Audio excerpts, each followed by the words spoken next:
You're a little resistant to the Nolan Bros, right? Well, I'm resistant to any group of people that organizes themselves under a name called something Bros. Well, Sean Fennessey, would you like to take that one? Complete reverse parabola. I didn't see Following upon release, but I saw Memento in theaters and was blown away by it. And as a teenager, thought to myself, well, we have another person who has come to, I don't know about save movies, but just become a part of the firmament. Like it felt like such an assured and deeply constructed and managed, but also like brilliantly surprising movie. And I think my interest in his movies has waxed and waned over the years, to be totally honest with you. And I find he's an extraordinary adapter of material. I think his original works often leave me a little bit more wanting because they tend to over-explain themselves.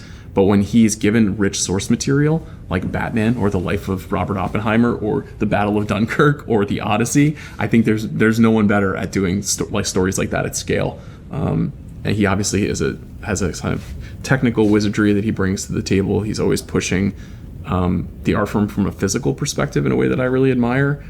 And he also gets, I think, an underrated component of his work is he gets great performances out of people. And The Odyssey is another example of this, where he does have actors who are kind of unafraid to go big without being campy or schlocky.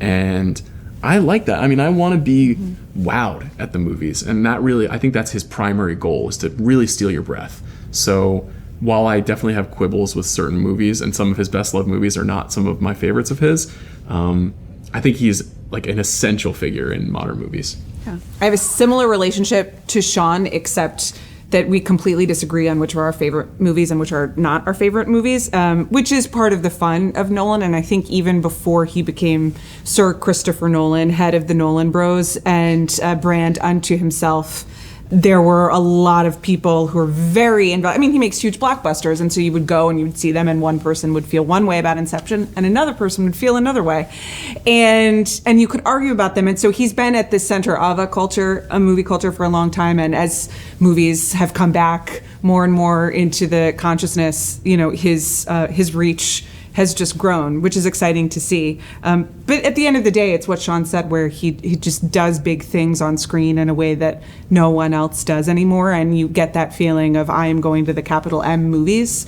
And that's what we grew up on. And that's still one of the major reasons I go to a movie theater. So I'm a big fan.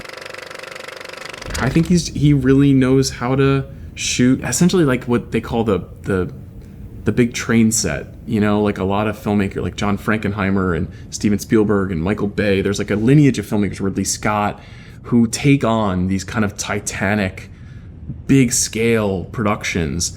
And it's a really difficult job to do that. I think we tend to like valorize the creative power of these directors, but we don't think about the fact that a lot of filmmaking is just management and making sure that you're able to like port over your personal creativity into a space where there are 100 or 200 employees who have individual jobs that they have to execute to make these movies not just look and sound good, but feel special, like to transport you, like Amanda was saying, to take you somewhere else.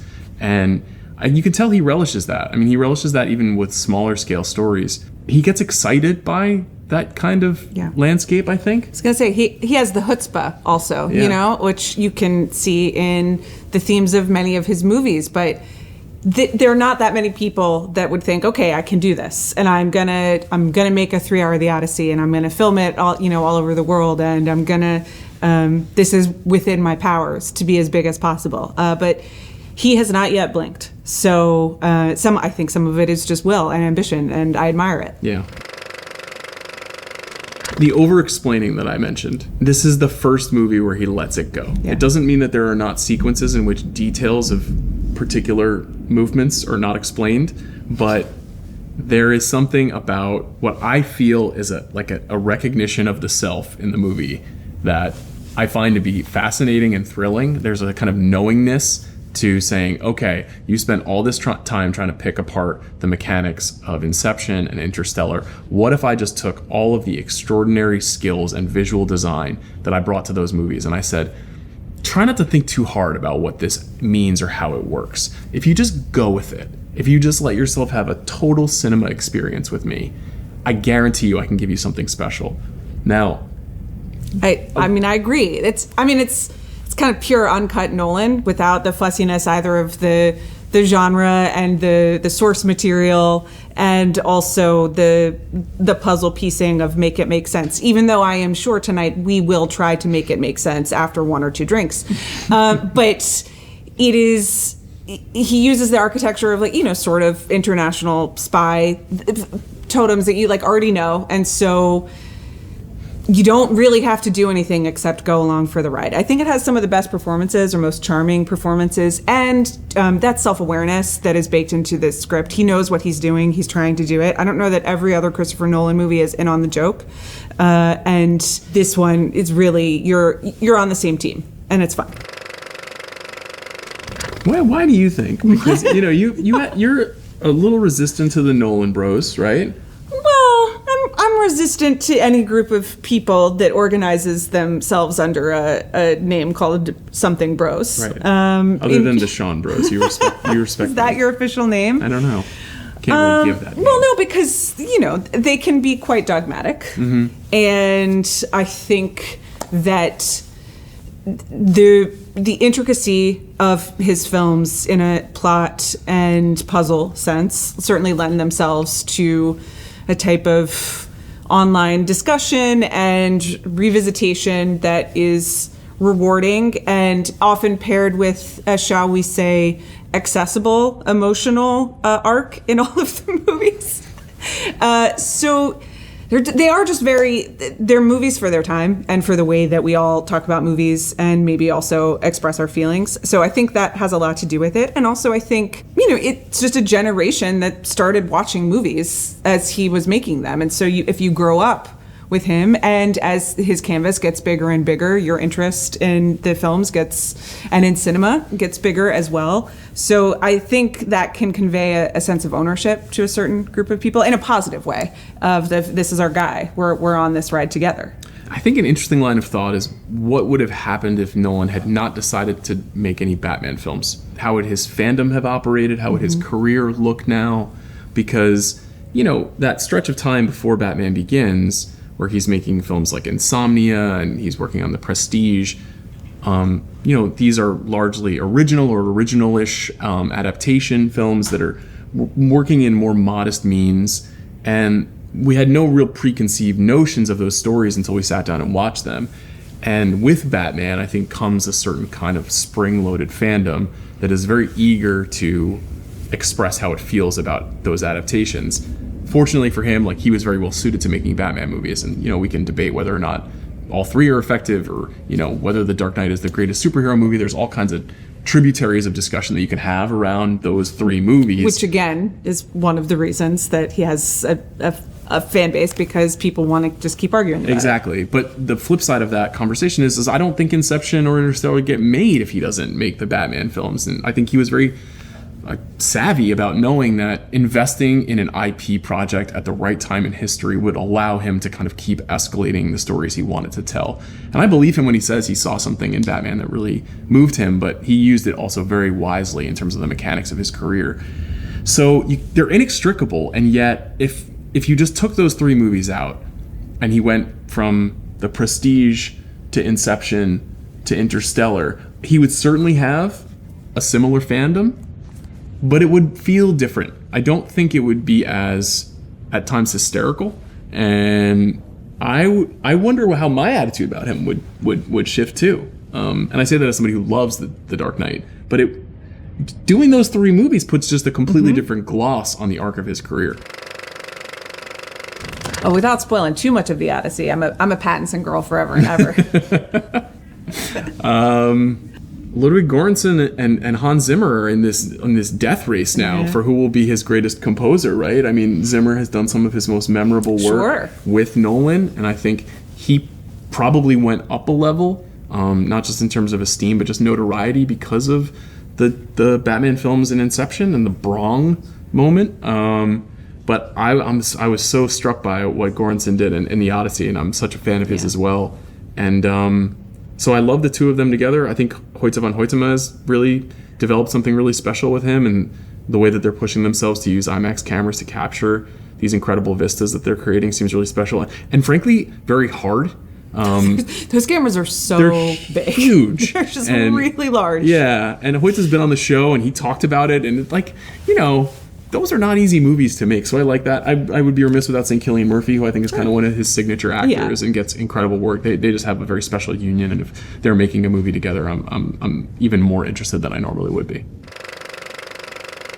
I was asking Matt and Adam that question because I was genuinely curious how they would define it, and even in preparing for the live show and some of the vagaries of a draft, what would even make sense to philosophically cohere what makes these movies. And I think like ultimately it's just about individual people. You could pretend to say, well, there's like a maverick spirit or there's a restraint that is involved because of the national identity, but I'm not sure if any of that is true. I mean, the movies that we've talked about from this year that are from the country, they feel like a moment to me when Cronenberg and then people who are following in his footsteps make movies, and Matt Johnson and Sofia Ramvari and Chandler Levac release movies. It's easy for a pundit like myself, like ourselves, to say, oh wow, is something happening in this place? But ultimately, any film industry, any film community, even if it has characteristics that feel consistent, it's just about individual people with strong ideas executing on them. So like, it feels,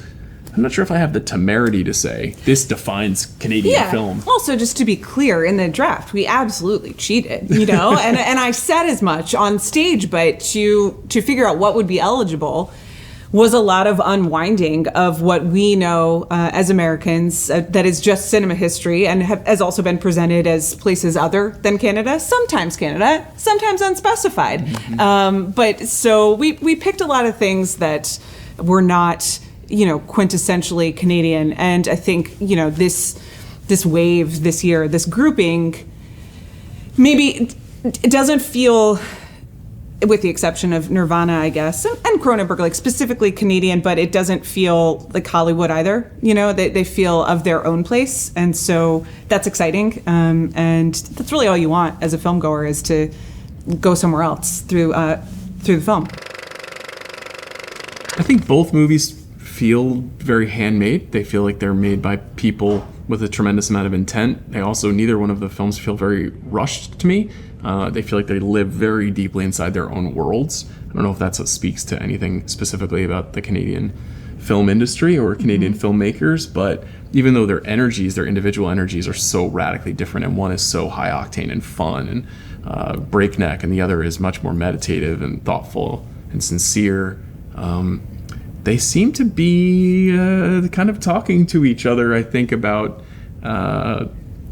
excising spectacle and focusing a little bit more on individual communication, reaction, and emotion. So they both hit me pretty hard. Yeah. But, do you think they're related to each other? Well, I don't know. Both are movies that I'd never seen anything quite like it, in very idiosyncratic ways that feel very of themselves. So.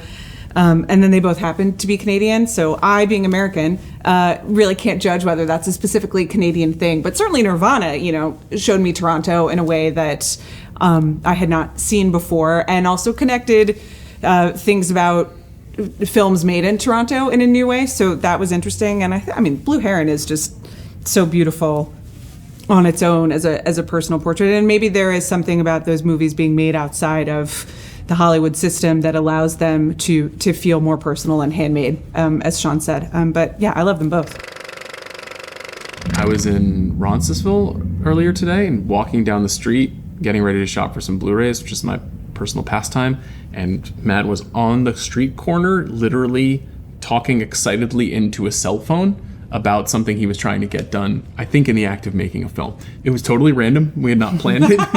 And it felt like, kind of like when a movie character comes out of a movie and exists in a real place. And you know, when I was chatting with him on the street corner, he was explaining like some of the modes and characteristics of the city and some of the history of the city, and why in this particular neighborhood, like it was all residential streets on one side of the street and all this sort of unincorporated local businesses on the other side of the street. And there's this long history of alcohol consumption laws over time, and then on Sundays there was no alcohol consumed, which is somewhat similar in the States. You know, Massachusetts had a similar law for a long time. And I was getting like a civic lesson, and I was thinking to myself, when someone comes to visit me in Los Angeles, do I talk about the city with a sense of historicity? Do I even care about the components of the city's character to share it with tourists? And I don't really think I do, but he did, and he had a lot of pride and a lot of philosophy about it that I appreciated. So the answer to your question is, I think that this is the only place he could have come from, because he has so much damned information about the place. Amanda and I have been going to festivals for about 7 or 8 years. We're not these like haggard 20, 30-year veterans of film festivals, and so we don't bring as much historical insight into it. I do think that festivals have a lot of missions. In some cases it's to premiere a prefab product that has been made by extremely successful people by a large corporation. In other cases, they're meant to debut sincere small works of art to the marketplace so that they might find distribution. As avid film fans and ostensibly champions of work, like, I think our goal is always to just see something good and tell people about it. Like that, it's really as simple as that. And I know for a fact that filmmakers appreciate that. That's our general approach to it. Is I saw this. I always mention the Taste of Things as an example, which I saw at a fall film festival a few years back and didn't know very much about it. And the filmmaker hadn't made a movie that I'd seen in about 20 years. And I just thought, Juliette Binoche, I'll give it a shot on a lazy Sunday morning near the end of a festival day. And it blew me away and was one of my favorite movies of that year. And to me, those are the best experiences that you can have, even as somebody who thinks they knows everything about movies. And festivals still provide that opportunity to just kind of be surprised and wowed by something. So for me, that's how I think about it. Yeah, I would also say that festivals are a platform in the good sense of the word, in a time when everyone and everything is vying for attention in one big, pop cultural internet stew. It is another way that films that might not get attention or might not get a spotlight can get that and can be seen. And so they, that can have value. It can also backfire, but that's part of the fun. But they're another way to concentrate the film conversation and get it in front of people who I think maybe aren't paying as much attention. And that's always positive.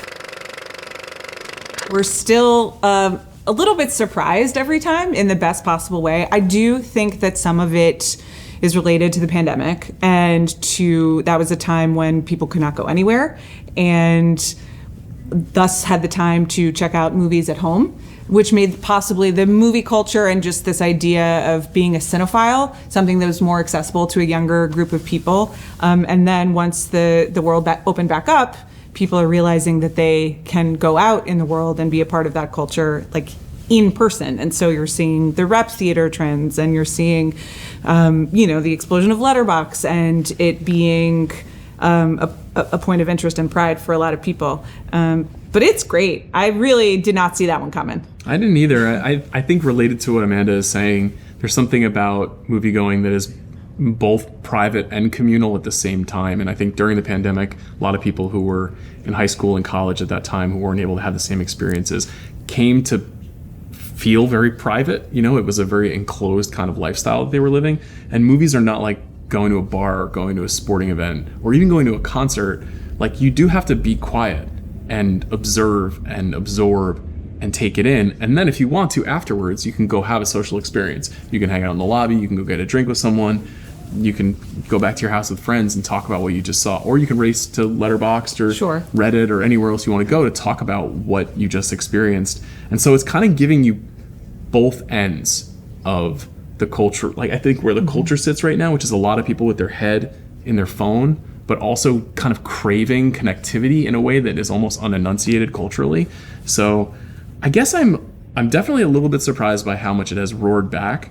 So happy. I mean, I have just personally organized so much of my life around the culture of movies that seeing people who are half my age be as excited about it as I am, I think is absolutely thrilling. And I think there's one other thing too, which is there's a generation of filmmakers who are emerging maybe more quickly than we might have expected, who look, talk, sound, and think like their peers, and they're putting movies on screen. and that sense of recognition, which is something that drew me into movies as a young person. It was watching these wonderkins like Paul Thomas Anderson and Quentin Tarantino, who were 10 to 15 years older than me at most, taking off in Hollywood and making movies that felt completely indelible the minute that they arrived. So I think there's something to that too, that it's not just the old guard getting to put their stuff on screen.